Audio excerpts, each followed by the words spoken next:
Good evening, design scientists. I'm going to talk a minute about the design science revolution. In this Wikipedia article, it is defined as an alternative to politics, and yet there seem to be grand goals of making the world a better place, getting out of the dark ages.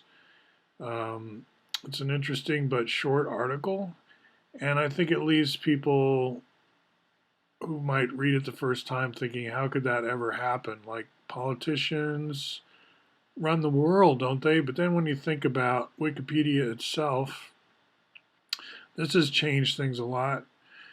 Having all this information at our fingertips and the internet and the web and hypertext and all of this has changed the world quite a bit. And like China is unrecognizable to even people who are lived in China this whole time. It's like, wow, look what happened. It's like huge changes have occurred, and I don't know that we want to credit politicians for the internet, for example, or for the invention of television or telephone. Or Fuller was into how artifacts drive change, and artifacts can be in language as well. You can invent in language. That's kind of a rarefied kind of invention, but think about the open source revolution. Now, we had a guy from Pfizer come talk to us at ISEP, that's Institute for Science, Engineering, and Public Policy here in Portland. And he was saying, if the drug companies would go open source, a la the engineering model, the computer model, the software model, we might get a lot better drugs a lot cheaper, a lot faster, instead of each one being a silo, closed source, proprietary. But the open source revolution has not come to big pharma. It could, that would be a huge change. But I think it would come from within, with scientists realizing that if it's really about science and helping people, then the open source model is the way to go. Just like academia in general used to be about keeping things open, sharing information. Once everyone closes down and is in their own little, I've got to get a patent world, then we all get a lot dumber, right? There was a big push in universities to like patent everything and stop being so sharing and stop, being free with your stuff because, hey, we got to make money and we got to do, intellectual property everywhere. And I think in a lot of ways that ruined academia, kind of destroyed it. And we've been fighting back in engineering in the software world, but what about in the hardware world? It's still hard to think about open source chips, like hardware all the way down to the chip. Can we have open source everything, open source tractors, open source, why don't we share more? And I think because we have a legal system that teaches us not to, it's based on Malthusian premises and it artificially creates scarcity. And Ron Paul here in this discussion with Jimmy Dore fairly recently, he's got the same view that if we want to have real change, deeper change, it's not going to come from elections and electing from a small group of people who are somewhat like-minded. You got to go back to the universities and the high schools and the elementary schools and look at curriculum. And this is what I've been thinking for a long time. Our ghetto living standards on this planet have to do with the university curriculum, not so much the politicians. So if we want change, I say let's look at the universities.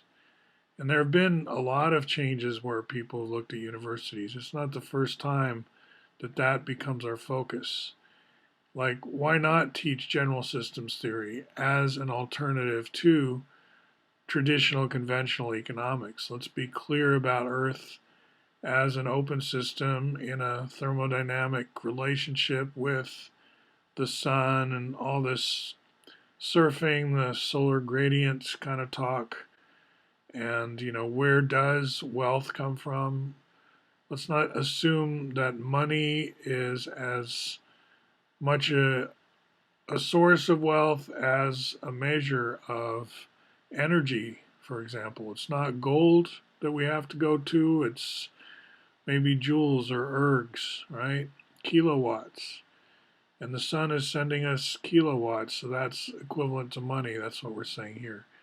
But this whole way of thinking, that was also embedded in Fuller's thinking too. We need to get more aware of science that we think we know, but we don't actually live by it. We still, our reflexes, our robotic behavior still derives from 1800s, 1700s. We go way back with our thinking. And, we may learn something new scientifically, but how does it really change how we do things? Does it? It requires rethinking. And who's got the time? Who's got the time to rethink? You got to earn a living. So we're on this treadmill, and every generation they're still giving scientific calculators to kids now. In the 21st century, when they need to be learning more sophisticated tools than that. But we're stuck. We're prisoners of reflex. We're robots. And I think just addressing our own mindlessness, replacing that with mindfulness, would be a part of moving forward, right? Getting beyond where we are, as we're kind of stuck here.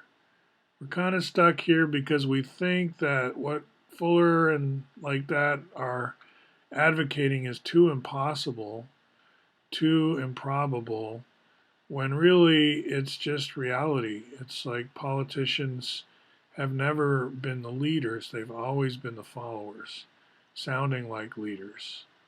What's really changed the world and advanced our living standards are great inventions, artifacts, which can include changes in language, changes in thinking.